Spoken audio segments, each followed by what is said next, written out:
of the enduring myths of the Second World War is that German victories of the opening years of the conflict were achieved by tank forces superior to those of Britain, France and the Soviet Union, not the least reason being that the sheer scale of Germany's victories in the period 39 to 41 requires in the popular mind a simplistic explanation, and superior numbers and technology undoubtedly satisfies that requirement. It is also a testament to the continuing effectiveness of the propaganda images created by German cameramen of over 50 years ago, constructed as they were for the sole purpose of fostering the notion of the invincibility of the German army in war. So audiences were deliberately regaled by scenes of panzers set alongside burning Allied armour, with smiling German crewmen standing victorious amid their destructive handiwork, the impression being conveyed that of overwhelming proficiency in the execution of mobile warfare. Such impressions were consciously fed by the selective coverage given to the larger and more powerful Panzer IIIs and IVs, impressive symbols of German might. But the reality was very different and more complex. Numerical superiority was never a factor except in Poland. In the other campaigns in France and Russia, it was either parity or gross inferiority. Nor was it quality, for in the first 2 years of the war, Germany's armoured forces comprised essentially light tanks, which were obsolete even before the conflict began.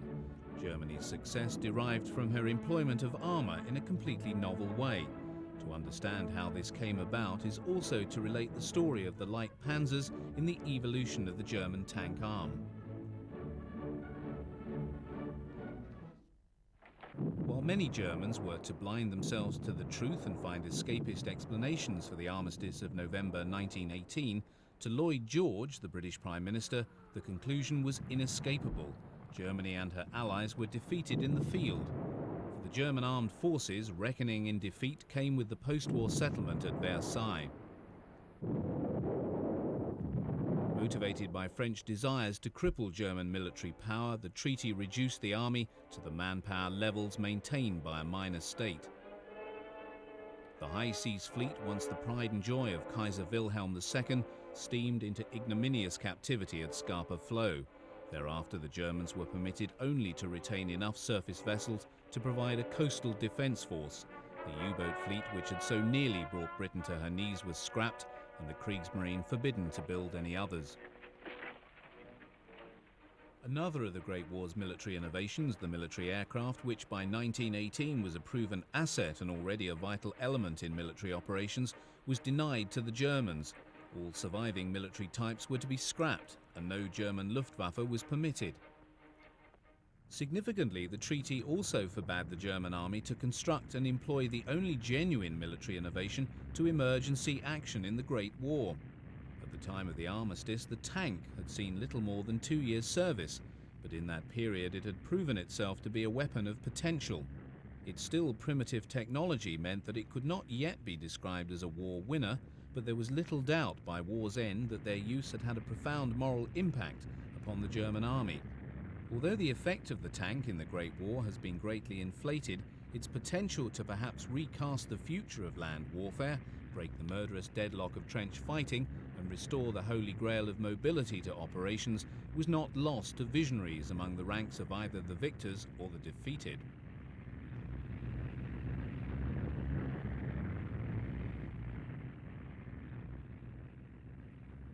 The Germans, surprisingly, had been very slow to appreciate the potential of this new weapon. Just 20 to 30 of their A7V design were produced by war's end.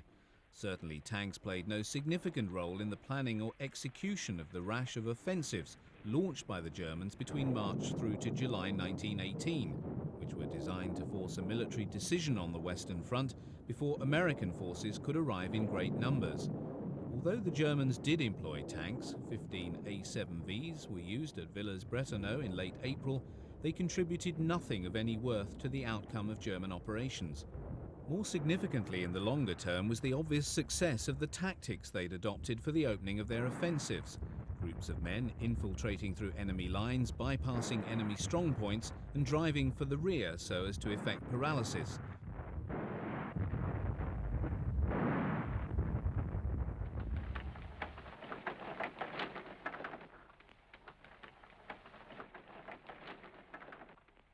successful impact of these tactics was not lost on the Germans, even against the wider strategic failure of their offensives on the Western Front, and these were later to be transposed onto tank operations in the Wehrmacht. The strategic initiative passed to the Allies by mid-July, and thereafter the German army in the West was subjected to a series of great blows, which forced it to back into Belgium. British and French armour played no small role in the rolling back of the German lines. Nowhere was this more apparent than on the 8th of August 1918. For Field Marshal Hindenburg, it was the black day of the German army. On August the 8th, the British army deployed 534 tanks against the German lines, the largest concentration they assembled in the whole war, and it did not matter that only 145 were serviceable on the 9th. In that time, enough damage had been done to the morale of the German forces for the tank to acquire an honoured place in the German mythology of the Great War. The tank was seen as one of the great Allied war winners, and the lasting impression this created was to have a profound impact on post-war German thinking.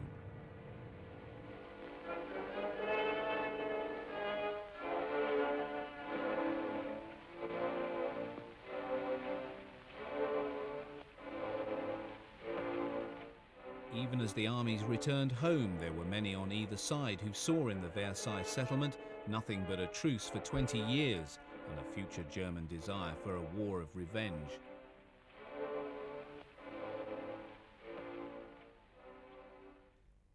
By denying the Germans a general staff and restricting the army to 100,000 men, the Entente powers believed that they had shackled the German army. General von Seeckt, head of the Reichswehr, believed, however, that these limitations could be turned to Germany's advantage, and the army used to explore new ideas on warfare. He was not convinced of the need for a return to a mass German army, concluding from his Great War experiences that the future of warfare lies in small, high-quality mobile armies supported by aircraft. While manpower quality could be assured by the rigorous selection procedures for the Reichswehr, Germany needed ways of circumventing the Versailles restrictions on aircraft, and specifically tanks, to gain experience in their construction and use. The Reichswehr assumed tanks would have a role to play on any future battlefield. Denied the real thing, great effort was taken to simulate them in exercises, with examples constructed from cardboard with rubber gun barrels.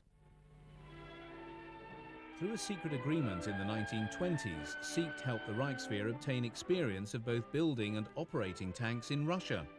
Europe's two pariah states sank their ideological differences and cooperated in the military sphere to their mutual advantage. One example was the VK-31 light tank tested at Kazan in the Soviet Union and built in works set up and run by Krupps and Rheinmetall. The appointment of the pro-Panzer General Lutz in 1931 as Inspector of Transport Troops was a significant boost to supporters of armoured warfare in the Reichswehr. Most vociferous protagonist of the concept had been Guderian. His work laid the basis of the German tank arm. It awaited political will to translate it into reality. The appointment of Adolf Hitler as Chancellor of Germany on January the 30th, 1933, brought to power an individual ideologically committed to the notion of German territorial expansion, and by war when necessary. The realization of his vision of a greater Germany demanded a strong military, and circumvention of the Versailles restrictions, albeit secretly to begin with, was assumed from his first day in office. In 1933, the specification was issued to industry for a light tank.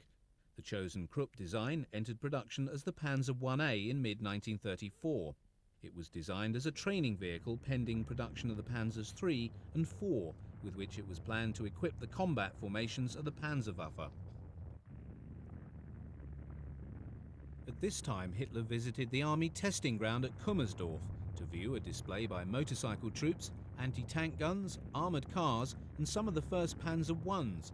Hitler was impressed and excited by what he saw, and cried out, "That's what I need, that's what I want to have." What he saw in these units was that here was a new instrument of war that would allow him to realize his ambitious foreign policy objectives without embarking on a new conflict on the scale of the Great War. Hitler was convinced that the strain of the war on the home front had itself been a major factor in Germany's defeat. He had an aversion to any form of social unrest and was determined, when war became necessary, to fight it on his terms, on the cheap and quickly, so as to avoid any economic dislocation to social life. For this reason, Hitler was to become an enthusiastic supporter of the Panzer Arm. In War Minister von Blomberg and Commander of the Army von Fritsch, he had two officers who were sympathetic to the development of the tank arm.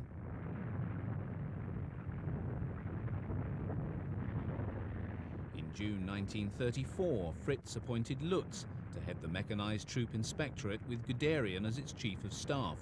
Before the end of the year, the 1st Panzer Brigade was established, the first genuine panzer unit in the German army.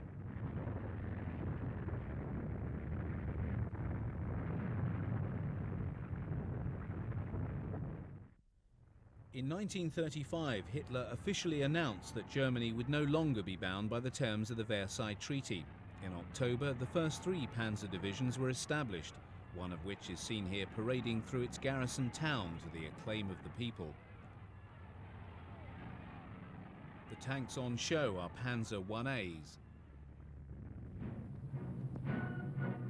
As the panzer units emerged from the shadows, their activities became a matter of interest to the newsreel cameras. In this case, they've shot footage of tank troops and Panzer I's engaged in a Panzerfest, a public relations exercise by the army. The largest and most theatrical of the public displays was the Tag der Wehrmacht, Armed Forces Day, held annually during the week of the Nazi Party rally in Nuremberg. The footage is notable for showing a German army in transition. Much is redolent of the First World War, although the aircraft and panzers are harbingers of the further technical change that is to come. From a political point of view, it did much to suggest a strong link between the party and the Wehrmacht.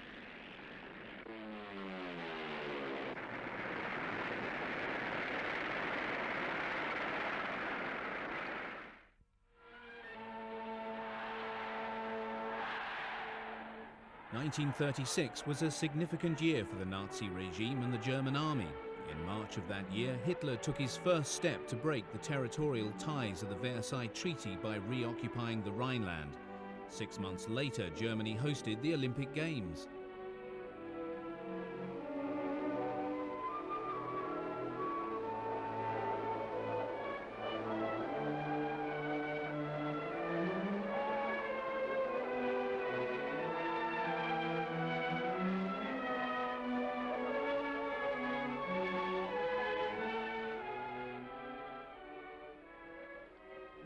Some months later, German audiences were presented with a major film entitled Hier im Werden. It openly showed for the first time the new German army engaged in its largest military exercise since the reintroduction of conscription and Hitler's denial of the Versailles Treaty. It shows the army slowly adopting armour as a major part of its organisation. The army is still, however, in a transitional stage in its development, and cavalry is seen serving alongside the new Panzer I's. The existence of the new Luftwaffe was now out in the open. Deployed for the exercise are Heinkel HE-46 parasol-winged Army cooperation aircraft. By the outbreak of the war, these will have been replaced by the more modern Henschel HS-126s.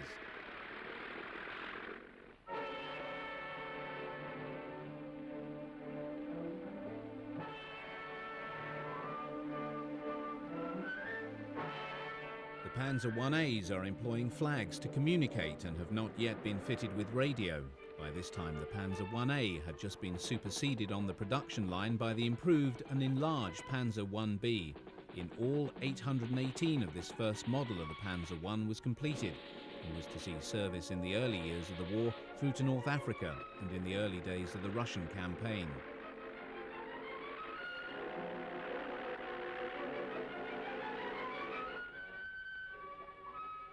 Of particular interest is the gathering of foreign military observers at this exercise. Military attaches from England, Poland, the Soviet Union and Greece observe the ongoing events. By now, concern was growing in Paris and London at the growth of the German army, although at this stage in the development of the Panzerwaffe, there was no real perception that the developing German tank arm posed any real threat. Simulated artillery fire is provided firstly by 105mm FH-18 field guns designed by Rheinmetall, which entered service the previous year. These are joined a little later by the more heavy 150mm K-18 heavy artillery, which was the standard heavy weapon employed by the German army throughout the Second World War. The juxtaposition of the cavalry with the Panzer Is conveys the distinct impression of the German army in transition. The Panzer Is are not used in an infantry support role, but operate en masse, even though the film does not communicate any real sense of the tactics that are being employed.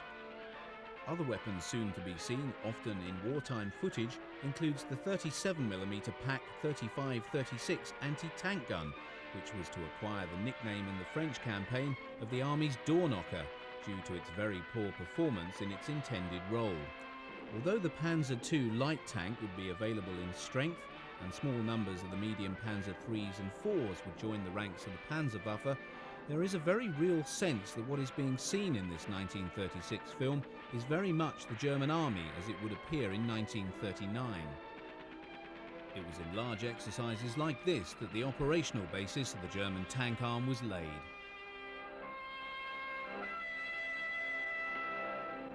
With delays affecting the medium tank program, the decision was taken to order a new stopgap light Panzer in the 10-ton class.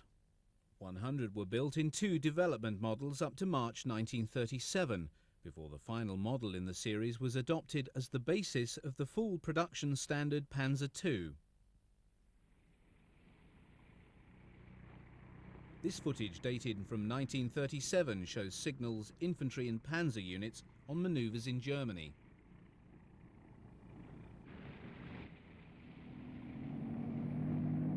The radio vehicle is a Mercedes-Benz G3A 6x4 communications lorry. Noteworthy of the vehicles is the pre-war camouflage schemes they carry. A 2-tone brown spray is worn over a base coat of dark grey. Infantry arrive while 2 artillery officers, who are wearing the pre-1933 steel helmet, prepare to give orders for the deployment of their heavy weapons. The radio truck sets up its tall mast and prepares to transmit orders to the artillery batteries.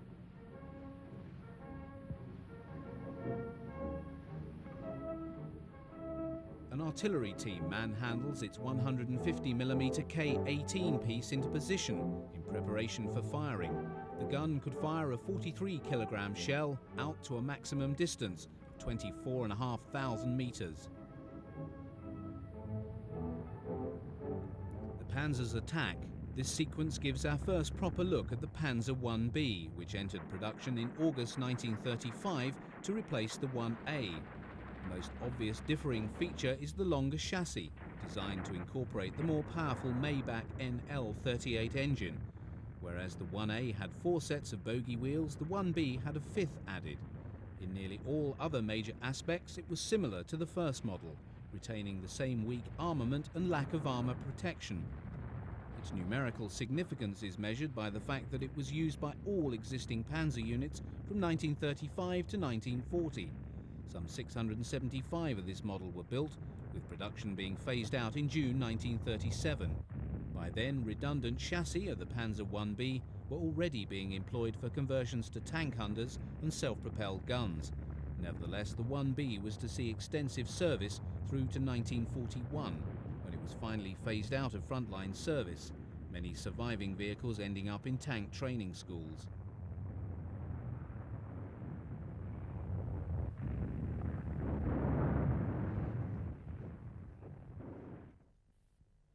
In January 1937, 80 Panzer Is were sent to Spain by Hitler to assist Franco's nationalist cause in the Spanish Civil War. The unit, designated the 88th Armoured, was composed of volunteers and commanded by Major Wilhelm Ritter von Thoma. Later, a few early models of the Panzer II were also dispatched. What was proven by this experience was that the Panzer I was already obsolescent, and the Panzer II was also found wanting. Following the Anschluss, Hitler took the salute at the parade of the Panzers that had made the drive to Vienna as part of the Army's expeditionary force. The commander of the leading Panzer II carries the divisional colour.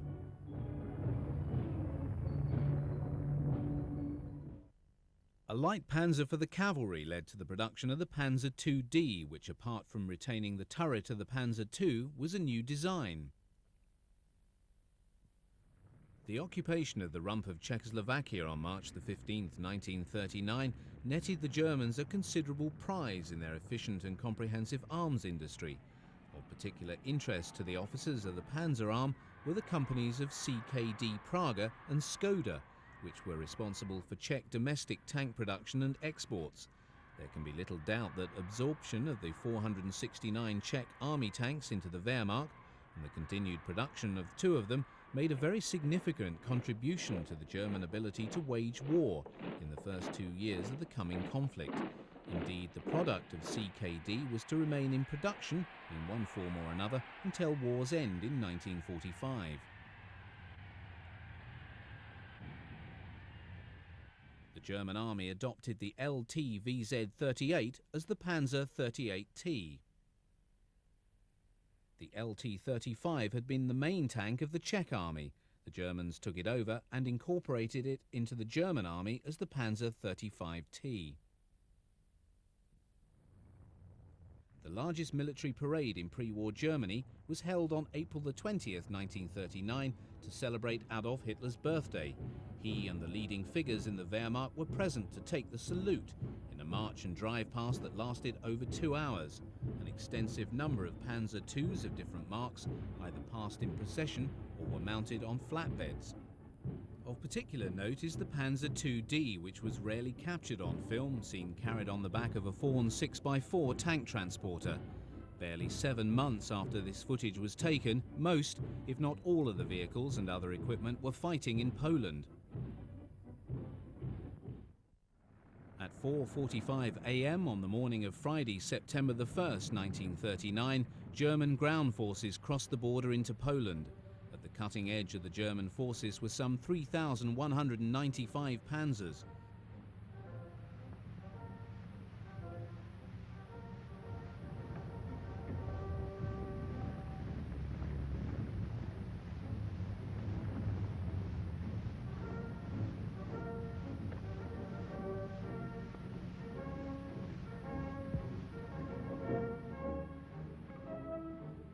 Rapid collapse of the Polish army led many to see in this campaign the first use of the new armoured warfare.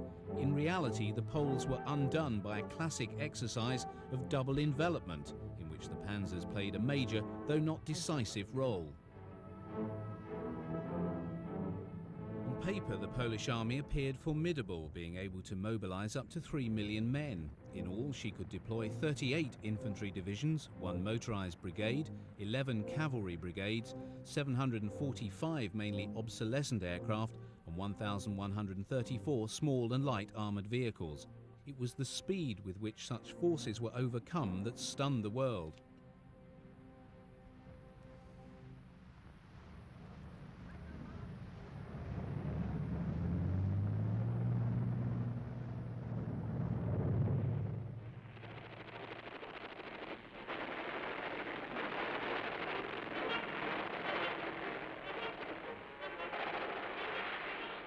The invading Panzers were distributed among 6 Panzer divisions and 4 light divisions, the new medium Mark IIIs and IVs constituting a very small percentage of the armoured force committed to the campaign.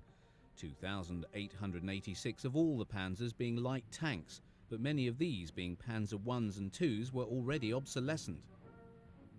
Many succumbed to the Polish 45mm Bofors anti-tank gun, Polish gunners being helped by the bright white German crosses obligingly painted onto the hulls of the Panzers. These were later blacked out to deny them an aiming point.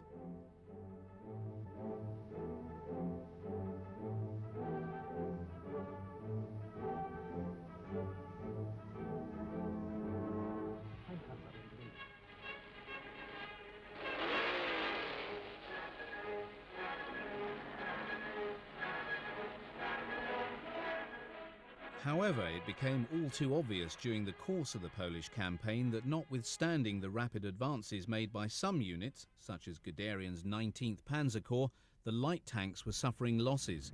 Guderian admitted that the German army never expected to go to war with the Panzer I. It was a training machine. In reality, Hitler's war had come at least 3 to 4 years too early for the German army. 112 Panzer 35Ts were committed with the 1st Light Division, and they performed well, their armour and guns proving effective in the conditions encountered in the campaign. Hitler made a number of visits to the battlefields to give moral support to his soldiers, as well as to see at first hand the impact of his army and air force on the Polish forces. He took a particular interest in the performance of the Panzers.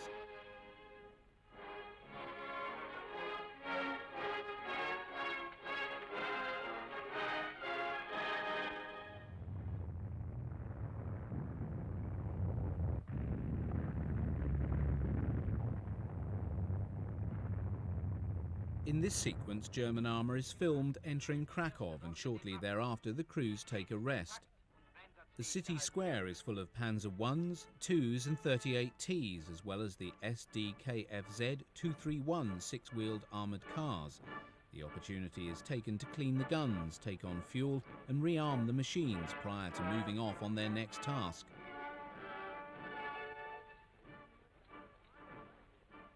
A short period of relaxation allowed the tank crews time to wash and rest. Operations in Poland in the late summer resulted in high temperatures inside the tank.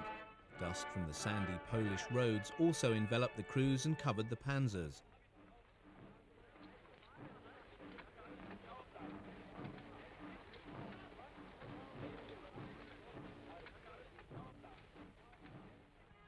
The resumption of the advance by the Panzers brought the German forces to within striking distance of Warsaw within days of the opening of the campaign.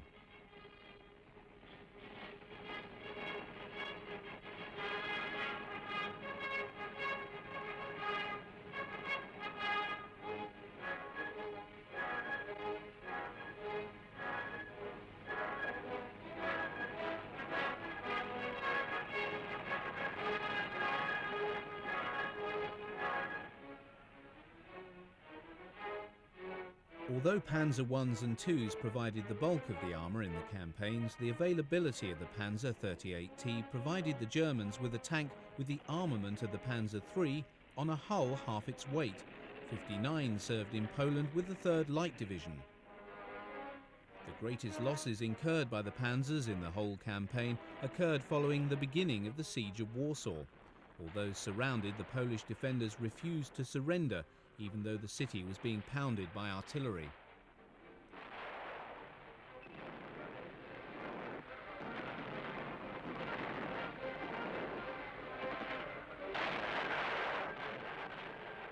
The decision was taken to employ the Panzers to fight their way into Warsaw. 4th Panzer Division committed 120 tanks, losing 60 in a single day. The Germans had discovered that street fighting was not an activity tanks should be involved in. By the time the Poles surrendered on the 28th of September, the Panzerwaffe had incurred the following admitted losses among their light tanks: 89 Panzer Is, 78 Panzer IIs and 6 Panzer 35Ts, although other figures put them higher. What is clear is that the Panzer Is and IIs were found to be severely wanting as combat machines. Even before the end of the Polish campaign, Hitler had instructed OKH to prepare a plan for the invasion of the West, to begin as early as autumn 1939. Although the operation was repeatedly cancelled, German units were exercised frequently, even during the course of the severe winter of 39-40, in preparation for the offensive whenever it was to come. Amid this snow-covered landscape in eastern Germany, Panzer Is and IIs offer practice to infantry and anti-tank troops using the 37mm Pak 35-36 by acting as enemy armour. The original film also includes a variety of other armour types, including Panzer IIIs and IVs. For some crews in Panzer IIs, this experience with snow would come in very useful, as in April, Hitler decided to forestall an Allied attempt to occupy Norway by doing so himself.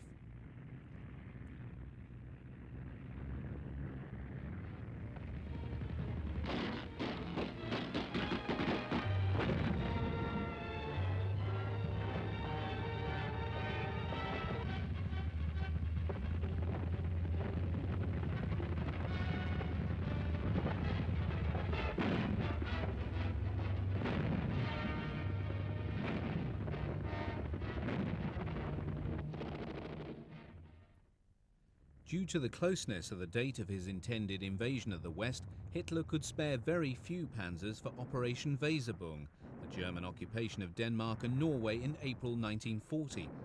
In the absence of the precious Panzer IIIs and IVs, 3 Panzer Neubau-Fahrzeuge were fitted out to lead a limited contingent of light panzers as Panzer Battalion 40.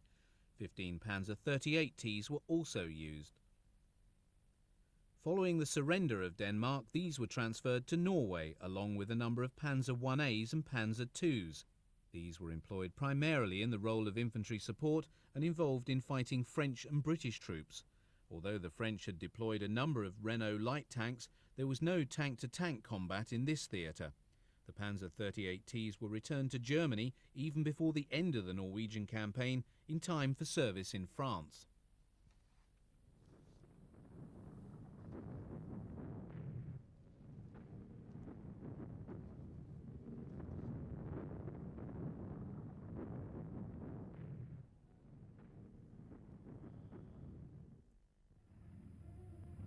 Shortly before sunrise on the morning of the 10th of May 1940, every combat aircraft available to the Luftwaffe in the west took off and headed towards airfields and targets in Holland, Belgium and France.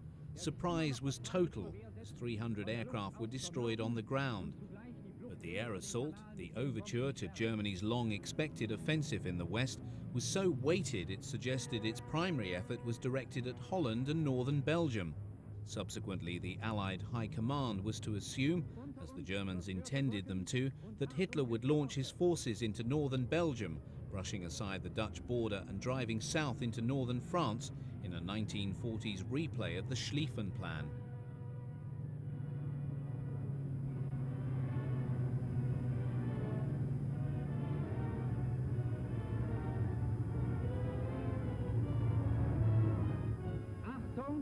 Das Ziel im Raum von Dunkirchen ist erreicht. After the bombers came the lumbering Junkers 52 transports, disgorging large numbers of paratroopers into Holland. Other special operations units were dropped by glider on defensive fortifications in Belgium. To Allied intelligence officers, this massive effort by the Germans just confirmed their assumptions. They received further reinforcements a few hours later, when German ground forces belonging to Army Group B under von Bock, deploying 3 Panzer divisions and 23 infantry divisions, crossed the border into Belgium and Holland. In the face of this German assault, the Dutch and Belgian armies chose to retreat and await the arrival of the Allied forces. The German 18th Army pushed into Holland, while to the south 6th Army advanced into northern Belgium. Little did the Allies suspect that this was all a great feint to draw them into Belgium. The trap had been sprung.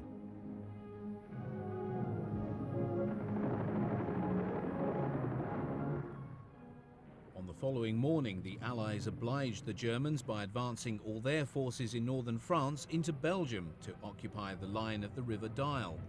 The French strategy was purely passive, having consciously rejected any sort of attack. They would receive the Germans in Belgium and block their advance into northern France. The roads northward became choked with advancing French and British units and military equipment. General Bernard Montgomery, commanding 3rd Division, was to comment that the whole move had gone like clockwork. The forces the Allies were bringing into Belgium were enough to break the German flood, which they expected to wash down from northern Belgium. In their blind conviction that no other invasion route was available to the Germans, they'd ruled out the Ardennes. The accepted and unchallenged wisdom was that the forest was impassable to armoured vehicles, so no threat was considered from that sector.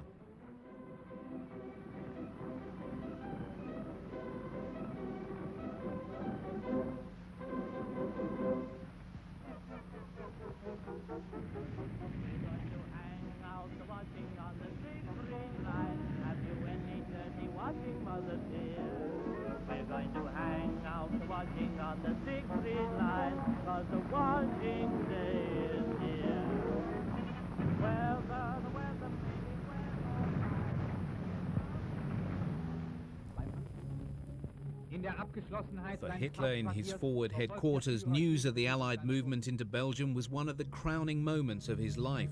He was later to recall that, when the news came that the enemy was advancing along the whole front, I could have wept for joy. They'd fallen right into my trap. Although not the originator of German operations, Hitler's endorsement of von Manstein's proposal to shift maximum effort from Belgium southwards to the Ardennes was what tilted the argument over the Western strategy. Even as he pored over his maps with Jodl and Keitel, his panzers were driving through the Ardennes forest towards the Meuse. Here lay the true centre of gravity of the German offensive. Under General von Rundstedt, 7 panzer divisions were thrusting for the line of the river Meuse. Having secured crossing points, they were to drive full tilt for the Channel coast, thereby cutting off the Allied forces in Belgium from France. This then was Sichelschnitt, the cut of the side that would spell the defeat of the Allies in the west.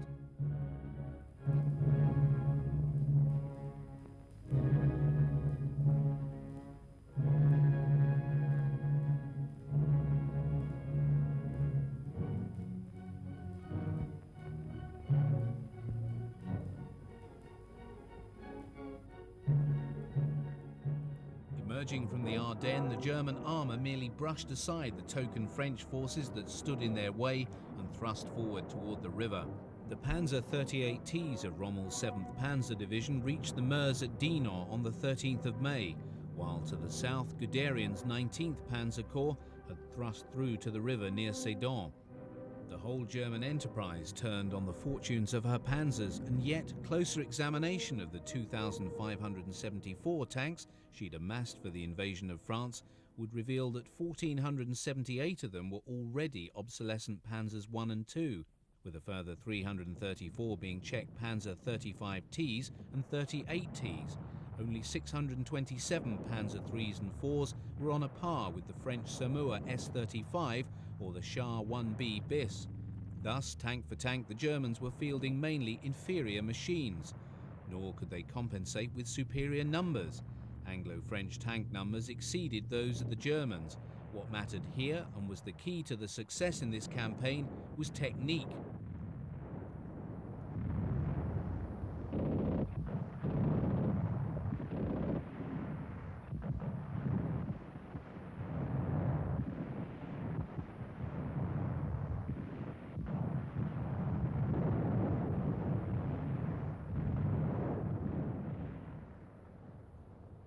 Behind a screen of Stuka dive bombers that plummeted on the opposition and were as much a part of the equation as the tanks, Guderian bridged the river. Rommel too was over. Both generals now took as much armour across to the other side as they could manage. Tanks were rafted over, some managed to ford the river, but the build-up continued.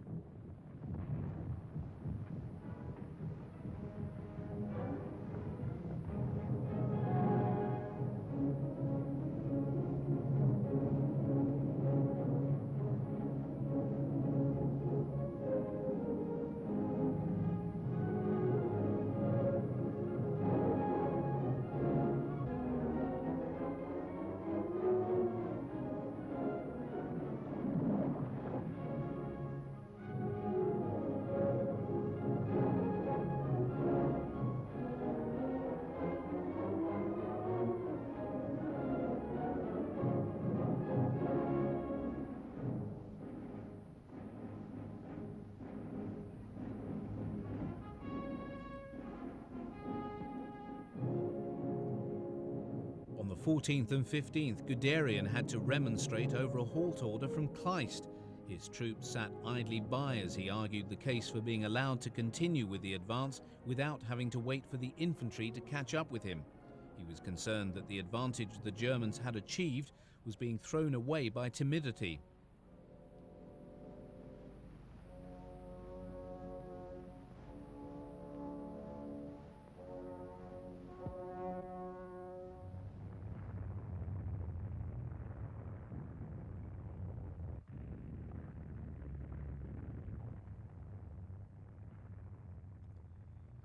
On the 16th of May, Guderian was permitted to resume his advance, only to be halted on the 17th. It would seem that no footage was taken of Panzer 35Ts in the French campaign. Indeed, only 143 were actually employed in it. These, serving with the 6th Panzer Division, crossed the Meuse at Montherm on the 15th of May and formed part of Hoth's 15th Panzer Corps.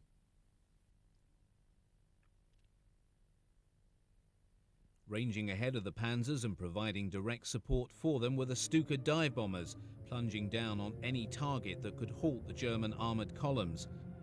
Their near-vertical descent with sirens wailing like banshees had a profound impact, and the psychological effect of the Stuka was every bit as great as the high explosive it dropped on its target.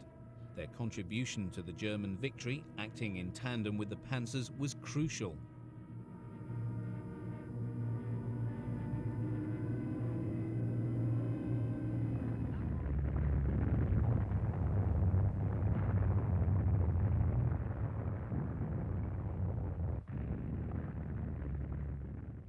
This Panzer XXXVIII was one of 288 utilised in the offensive. They were employed by the 7th and 8th Panzer. By May the 16th, the German forces were driving full tilt across the broad flat lands of northern France for the Channel. Guderian wrote, "We are in the open now. The men are wide awake and aware that we have achieved a complete victory, a breakthrough. Everywhere, enormous numbers of demoralised French troops are beginning to give themselves up, often with the words treason on their lips."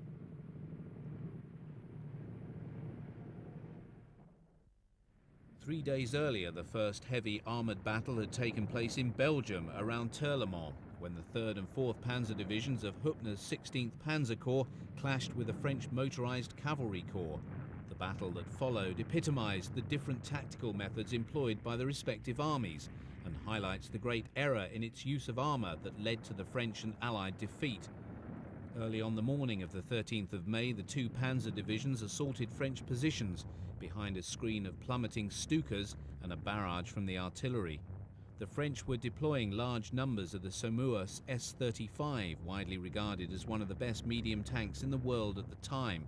Well armed and heavily armoured, it was superior technically to any of the German tanks it was about to engage.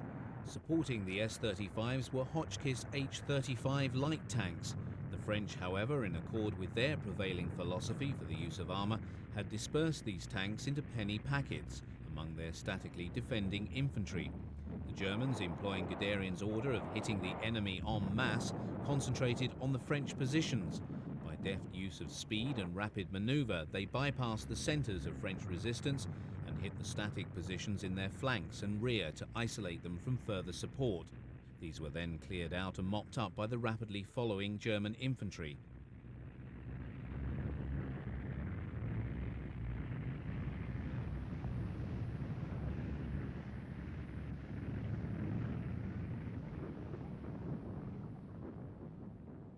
By 1745 hours, the Germans had overrun the enemy positions, and the commanding French general gave the order to fall back. The French lost a large number of invaluable tanks, and the follow-up by the Germans of the rapidly disengaging enemy units saw them driving past large numbers of destroyed and abandoned tanks. On the 15th of May, the Dutch General Winkelmann, the commander-in-chief of the Dutch forces, called upon the Germans to accept the surrender of his country. This day was a significant one for the Allies. Winston Churchill, Prime Minister for just 5 days, was awakened by an early morning phone call from the French Prime Minister Paul Reynaud. The French had finally woken up to the threat posed by the German armour fanning out across northern France from the Meuse, and were in a state of panic. Reynaud told Churchill, "The battle is lost." Abbeville on the Channel coast was reached at 8 p.m. on May the 20th. The Anglo-French forces in Belgium were now cut off from France proper. German pressure on the Allied forces increased as they began their withdrawal towards the coast. Guderian's panzers now swung up to the northern Channel coast towards Dunkirk in the face of very fierce British delaying tactics.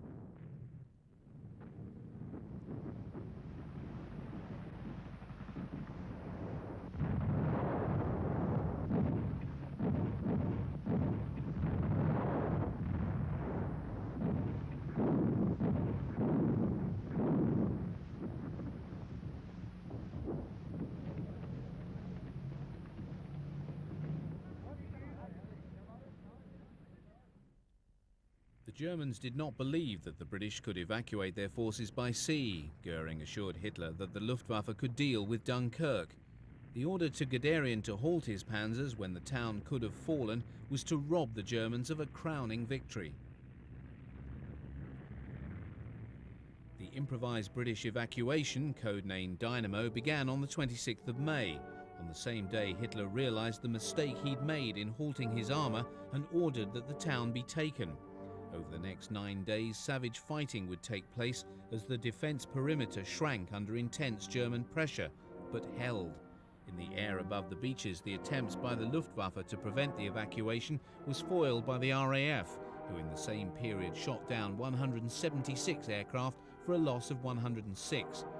On May the 31st, a total of 68,104 Allied troops were taken off by sea, the last being evacuated on the night of the 2nd of June. In all, 338,226 men were saved and brought back to England to form the nucleus of a new army. The BEF had abandoned all of its heavy equipment, as had the French, who also were evacuated by sea. With the Allied forces in Belgium now extinguished, Hitler could turn to settling accounts with France.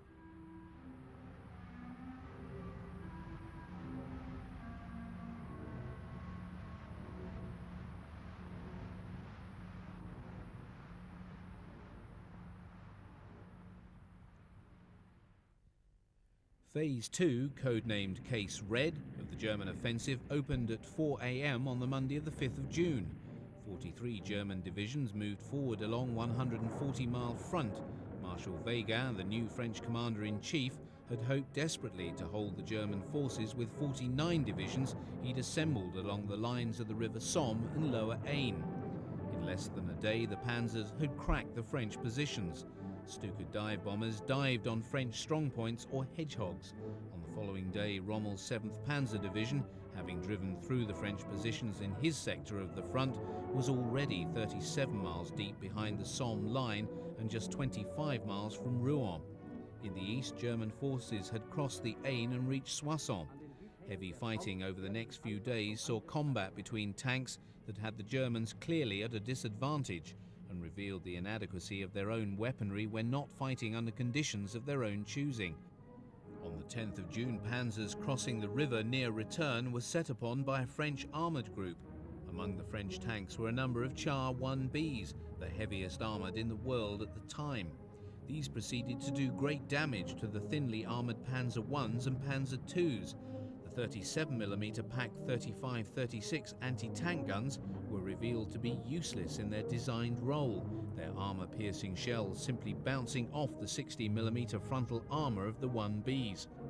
Guderian, who was present at the battle, recalled later how, at one point, I was trying in vain to immobilise a B tank with a captured French 47mm anti-tank gun, but all the shells ricocheted off the thick plate of the French tank. The French 37mm and 25mm guns were also ineffective. Because of this, we had to take severe losses. To the north of Return, the French tanks destroyed about 100 German armoured vehicles, but these local successes by the technically and individually superior French tanks counted for naught, as the overall French position was overwhelmed by the speed of the German advance, combined with a definite numerical superiority by this time of the campaign.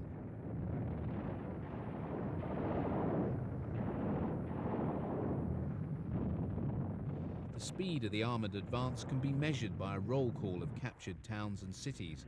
17th of June, Guderian's 29th Motorised Infantry Division reached Pontalia on the Swiss border. On the 18th, Manstein took Le Mans and Rommel Cherbourg on the Cotentin Peninsula.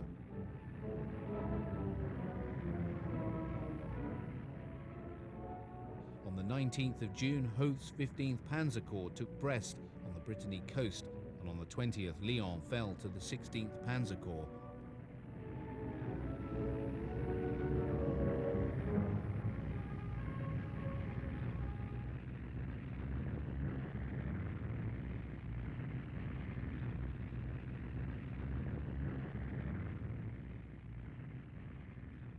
Paris itself, the great prize, had been declared an open city by the French government and was entered on the 14th by the German 87th Infantry Division.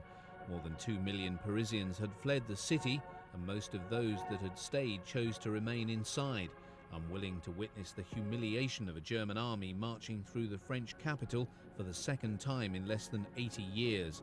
The end came quickly. On Saturday the 22nd of June, the Germans and French signed an armistice at Compiègne. The French campaign was over. It took 3 weeks for the German army to bring about the defeat of Yugoslavia and Greece in the late spring of 1941.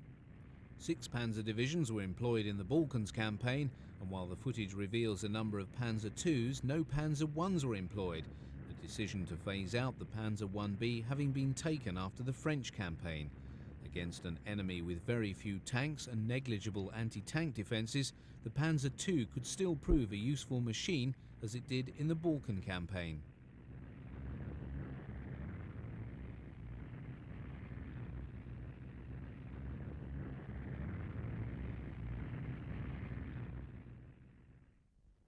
It is a measure of just how little account he took of Russian military power that Hitler was content to send his armies into the Soviet Union with light panzers still in the majority.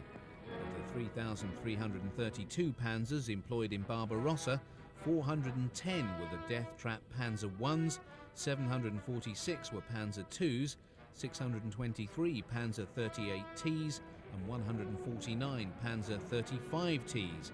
While the light panzers contributed to the remarkable victories at the opening stages of the campaign, losses among these machines grew substantially. In Spain, some years before, the armour on the Panzer II and of all the light tanks had been shown to be vulnerable to the 45mm gun of the Soviet T-26. Among the types employed was Flamm Panzer II, a flamethrower conversion of the Panzer IID. It was not effective and was withdrawn by March 1942. The final model of the Panzer II was the Model F, which only left the production lines in March 1941. Its principal distinguishing feature is the flat plate on the front hull, and it received the commander's cupola as a standard feature. The 20mm cannon of the Panzer II proved effective when it was dealing with equivalent light Soviet tanks. The armour of the T-26, T-38 and T-60 could be penetrated quite easily. The most important variant of the Panzer I, and which was retained in service after the tank had been withdrawn, was the Befehlspanzer or command tank. By 1941, Panzer Is look incredibly frail and of dubious military value, and most ended their days in the task for which they were designed, training. Panzer IIs and Panzer IIIs also served in northern Finland, a theatre which made great demands on it as a fighting machine and provided a difficult environment for armour of any sort to operate in.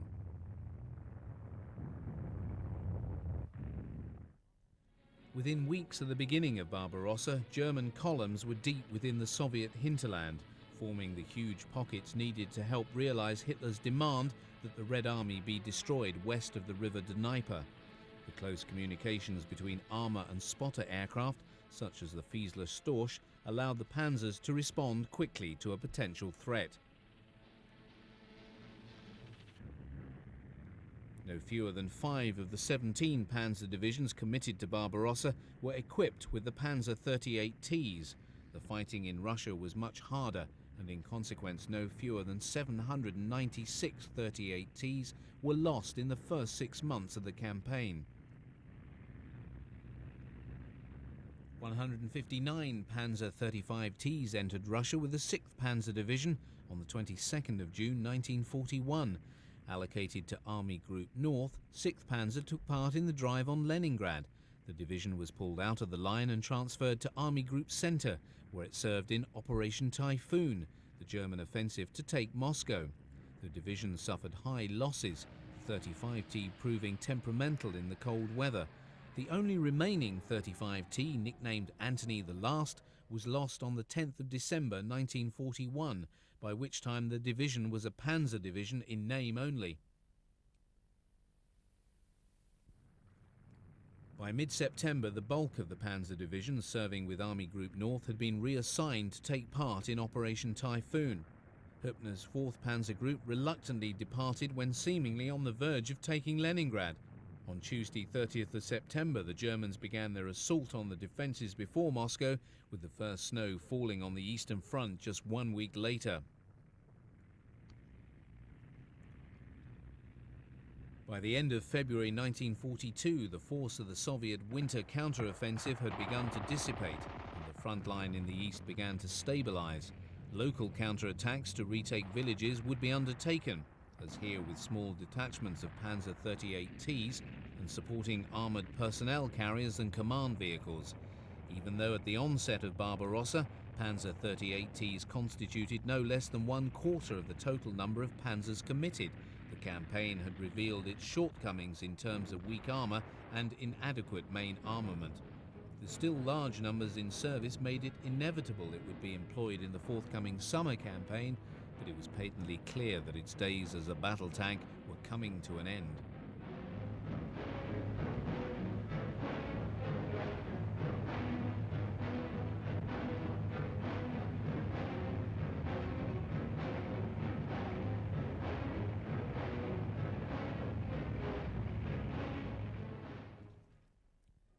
Of the light panzers in service at the time of the arrival of German forces in North Africa, in late February 1941, there were a number of Panzer Is and more Panzer IIs serving in 5th Light and later the 15th Panzer Division. Numerically, Panzer IIs constituted a high proportion of the panzers in service with the Afrika Korps. For example, of the 249 available to Rommel at the time of the British Crusader offensive in November 41, no fewer than 75 were Panzer IIs. Losses among the Panzer IIs was high. The thin armour, the maximum being just 30mm, could easily be penetrated by the British 2-pounder gun mounted on the early cruisers and Crusader tanks. Nor was its main armament of a 20mm cannon able to do much damage. Nevertheless, the wide spaces of the desert enabled it to execute its primary role of reconnaissance with effectiveness.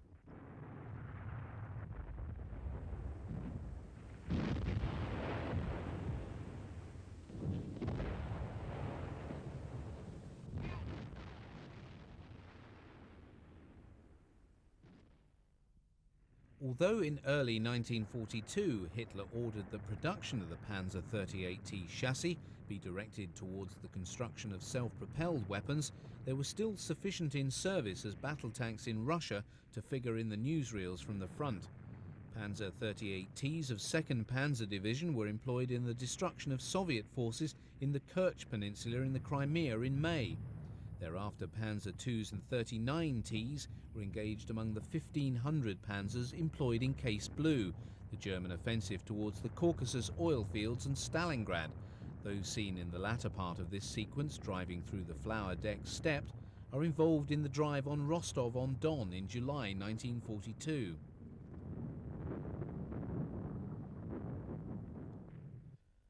The very last combat film of the Panzer II was seen with the SS Panzer Corps in February 1943.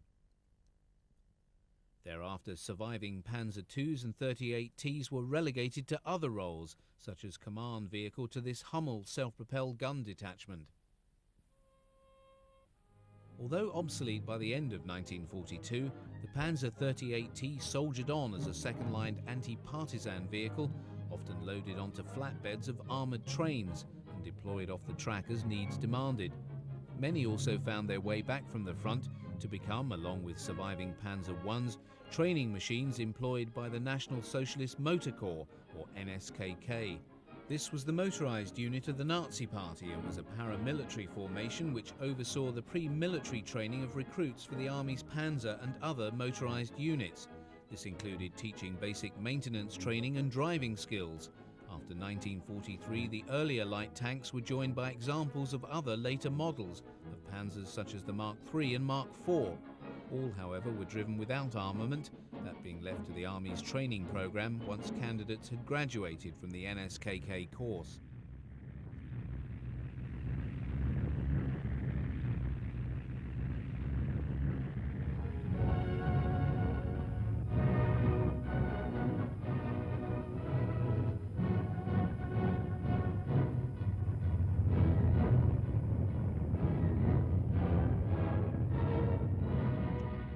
Issued to the armoured reconnaissance detachments of panzer divisions from September 43 onwards, the Panzer II Lynx was a rare vehicle, 100 being built from an original order of 800 machines. Production by the Mann Company lasted just 5 months, being discontinued in January 1944. The 100 built mounted a 20mm cannon, whereas it was intended that the following 700 would mount a 50mm gun. Cancellation of the links led to an improvised reconnaissance vehicle being produced on an obsolete Panzer XXXVIII chassis, 50 of which were built between February and March 1944. The only existing footage of this reconnaissance variant of the 38T shows two in action in Poland in January 1945. The final encore of the light Panzers on the newsreel came in late 1944 when Joseph Goebbels, the propaganda minister, inspected an honor guard of the Panzer Corps Großdeutschland in Berlin.